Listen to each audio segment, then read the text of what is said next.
Hi there, I'm Lena Anani, and you're listening to She Wrote a Book, where I interview amazing women from all over the world who also happen to be published authors. I created this show to educate, entertain, and inspire you to be the voice you want to hear in the world. Did you know this episode comes with a free gift? It's a webinar for aspiring authors who want to learn my insider secrets on writing and publishing books. You can access this free training instantly at SheWroteABook.com/bonus. Now let's get started. You are listening to episode number 67 of She Wrote a Book, and today I'm interviewing Cate Stillman, author of the book Body Thrive. Body Thrive unpacks the most essential teachings of Ayurveda and Yoga into 10 body habits. Here lies 10 simple body habits that every person can learn as a child, master as an adult, and refine as an elder for their body to thrive. Cate Stillman, founder of YogaHealer.com in 2001, author of Body Thrive, Uplevel Your Body and Your Life with 10 Habits from Ayurveda and Yoga, helps people who dig yoga take the giant leap forward in their wellness trajectory with Ayurveda. Again, her book is called Body Thrive. You can find the link to purchase her book in our show notes for this episode at SheWroteABook.com/67. Cate, it's such a pleasure to have you as a guest today. I would love to know what inspired you to write this book. Well, my yoga health coaches wanted a training manual, and I've been teaching Ayurveda and mostly to yoga students and yoga teachers since 2001, and globally since 2007. I brought my work more on the courses online then, and so I've just seen the same questions, and then I started training yoga teachers and in yoga lay people as well in Ayurveda, and after that training, they basically wanted to share what they knew with like everybody, with their neighbors, with their kids' school teachers, with their friends at yoga class, with other yoga teachers.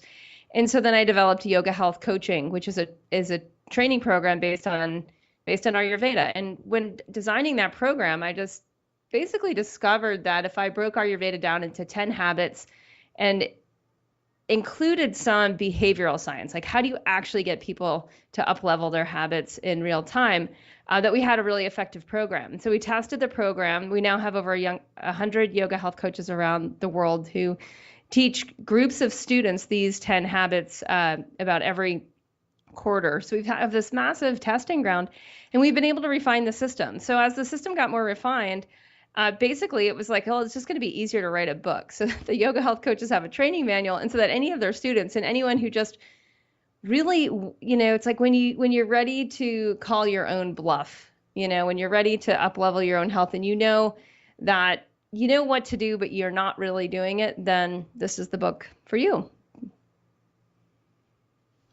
Awesome. Real quick though, for the benefit of the listener, can you explain a little bit about what Ayurveda might be? Yeah. So this comes from the world of yoga and in this ancient system of holistic medicine. So yoga and Ayurveda are some of the most complex holistic medicine systems on the planet, if not the most. And they have a long lifespan. So they've both been around over about 5 millennia, right? So like go before Christ and then keep going back a few thousand years, right? These are old, very, very basic, but also esoteric teachings. Yoga is the path of enlightenment, and Ayurveda is the path of longevity and of experiencing great health daily. And so, the science of longevity, people often confuse as like, how do you grow to be as old as you can? But really, it's so much more about like, how do you thrive as you get older? And so the yogis they understood that with the wisdom years don't happen until later in life. And we don't want those wisdom years to be a wash. If we look at the current habits of like a modern Western person who has a job, is raising kids, has a commute and all that, there's a lot that is going against the rhythms of nature. And so we see obesity, we see all these imbalances in mind, including stress, including depression, including a lot of anxiety. We see all these imbalances that are just, so many of them are just based from living out of nature, out of rhythm with nature. And so Ayurveda literally means Ayu means life, and Veda means science. So it's the science of life. It's also translated as the art of living, or often the path of longevity. Wow, I thought I knew what Ayurveda was until you described everything about it, and I was like, oh, I had no idea. Like I didn't know that that's what when you broke down the word that that's what it meant. That's so cool. When did you first discover that you were interested in yoga and Ayurveda? It was back in about 1995, and it took me a couple years to enroll in Ayurveda school. I had been studying Chinese language and more of Chinese philosophy, and it was more of a natural, just pathway into Chinese medicine. But I kept resisting it because I loved in Ayurveda when I was studying all these different natural healing systems and deciding which one I was going to devote the next phase of my career to.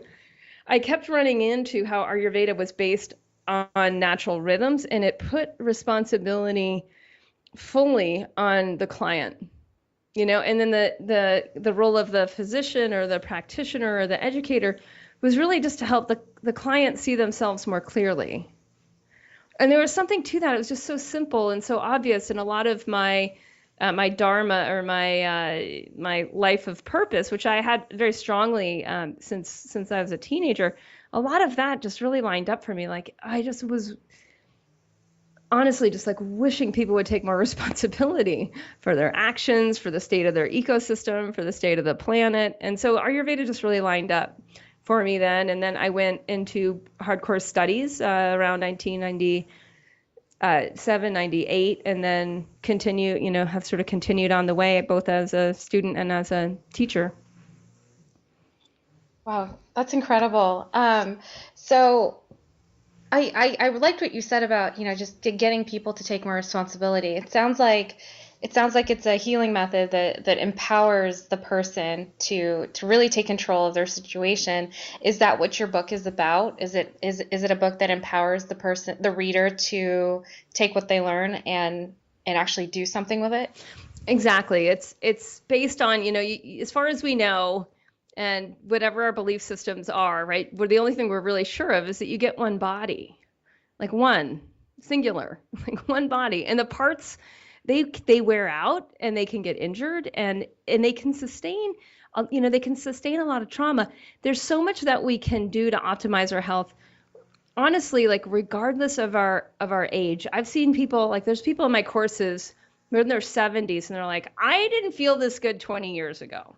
And so I've heard that enough to realize that like there really is so much when we're ready for change, when again, like when we're tired of our own BS, right? And we're tired of our own excuses and we're ready. We're just at that point of that it's a ripening, just like a piece of fruit on a tree. It gets ripe and then it's ready. And that's kind of how it is. Like when we really get that, like, okay, I'm 20 pounds overweight because I don't exercise enough or eat the right foods or don't stand up enough at work or whatever it is. Like, when we have these inklings, like we deep down, we know what we're doing wrong.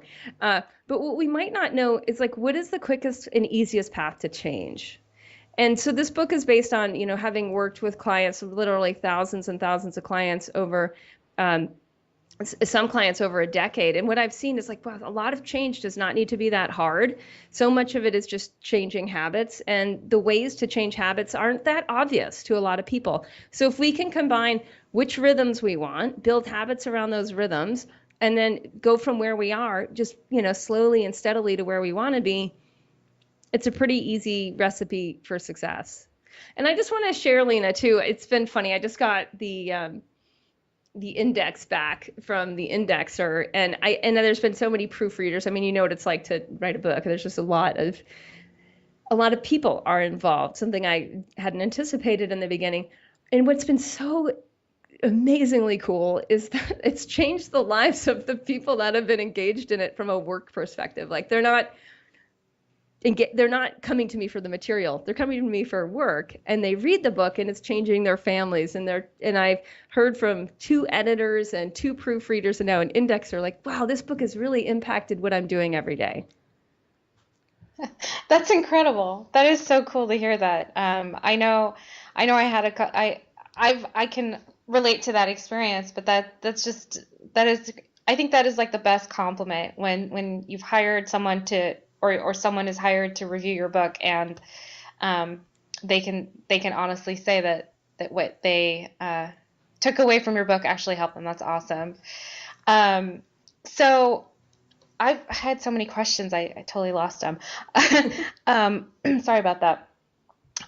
So is this book about like health? Like, is it about nutrition, or is this book more about like mindset? Yeah, so let's just go into it. So it's 10 Okay. habits. The way that I teach it is 10 habits in 10 weeks, which is insane. Okay, so just like from the get-go, we know it's insane. We know that people don't really change their habits that fast. But the way that I have written the book and the way that we use the book and the yoga health coaches use it is that basically you just keep going through. You keep up-leveling these 10 habits again and again and again. And it's a process that's very familiar to yoga. It's the process of repetition. We call it abhyasa, where it's like the same damn practice again and again and again and again. And what happens is it starts to condition the physiology, both the mental physiology and the physical physiology. And in our Ayurveda, we have 5 of these bodies. So even the more subtle aspects of the self, the pranic body or energy body, the intuitive body, the bliss body, and we're just slowly bringing ourselves back into nature's rhythms where there's a lot more energy, there's a lot more life force, and there's also a lot more peace. You know, when we see it, like see the typical person, you say hi to like our typical friends, it's like, how are you? It's like busy. There's so much.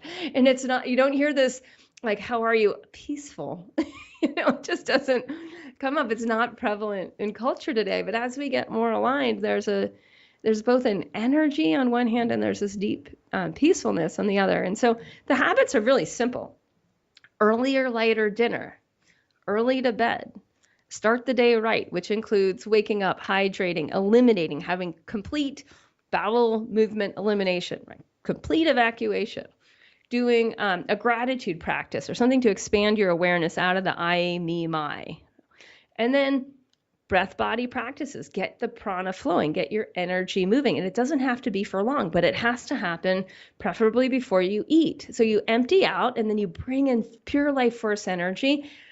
And then you would tackle like, you know, how am I going to nourish myself today? So the food stuff involved pretty simple, plant-based diet, which includes increasing the diversity of your diet so that you're bringing in different species. I eat a lot of local foods. I also eat a lot of native foods, and I also eat a lot of wild and even invasive foods. So I start to teach people how to get a little bit closer to the plants and how these plants have the nutrients, which are the building blocks of the tissue of the body. Like pretty simple.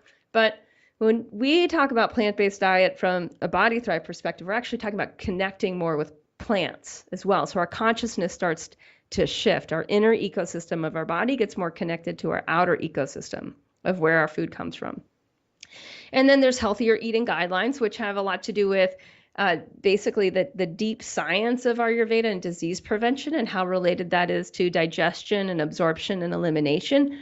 And there's some basic tips around have 3 meals a day. Don't snack throughout the day. Don't eat between meals. Don't do 6 small meals a day or snack on the go because all that wastes energy. It all disrupts deeper digestion and fat metabolism.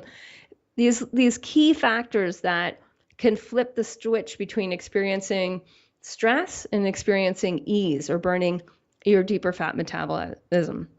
And then there's habits that are more particular to the yogic path that most people don't know. I call them inner body hygiene practices, where you're starting to take care of your sense organs so that you're sensing your world from a more enlightened perspective, things that we just don't know. My earlier book was for kids because when I was raising my daughter when she was a toddler, all the kids' books were like, wash your skin with soap.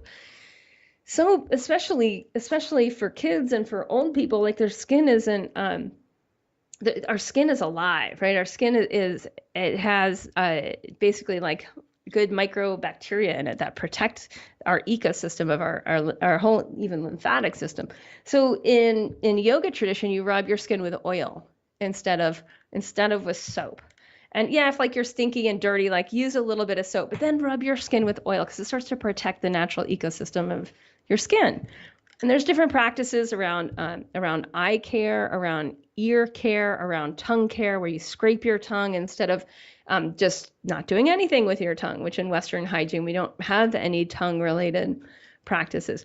There's also some simple practices around keeping your nasal passages and sinuses clear.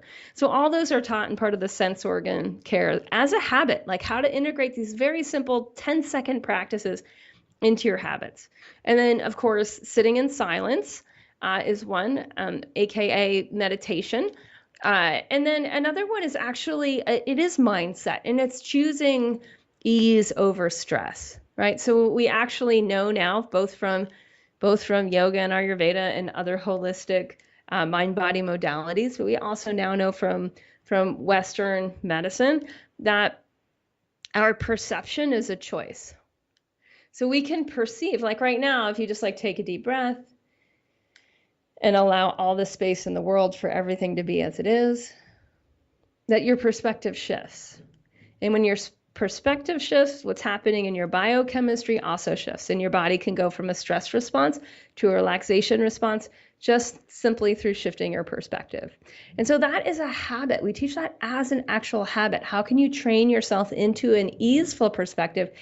Even if you have this, high-powered job and this busy life and kids and commutes and dinner to make and all that, like, how can you start to shift from I'm overwhelmed to actually like, hey, it's all okay. I'm in a flow. Great flow right there. That was great. In 10 words or less, can you tell me what you love most about being an author? I can tell you to you in 4 words. I don't know yet. Aw. No, I don't, because it's like I'm sort of on the cusp, Yeah. I'm on the cusp. All right. Well, I hope you figure it out soon. Kate, thank you so much for being our special guest today. We will have a link to your book in the show notes for this episode, and our listeners can find that at SheWroteABook.com/67 to learn more about our author and her lovely book. Kate, thanks again. It's been fun. Yeah, thank you, Lena. Thank you for listening to She Wrote a Book. If you enjoyed this episode, then subscribe now so you can automatically get access to all new episodes, and feel free to share your inspired thoughts with us in the comments too. I'd love to hear from you. Are you ready to write your own book? Get started now with my quick and concise webinars so you can learn my insider secrets on writing and publishing your own book. Claim your free gift now at SheWroteABook.com/bonus. Until then, may you always feel good and make magic. Feel good, make magic now. Lena and Anani will show you how. Ignite that wisdom inside of you and show the world what you do to publish, write, and promote. Learn the best way to go. OMG, do it now. Lena and Anani will show you how.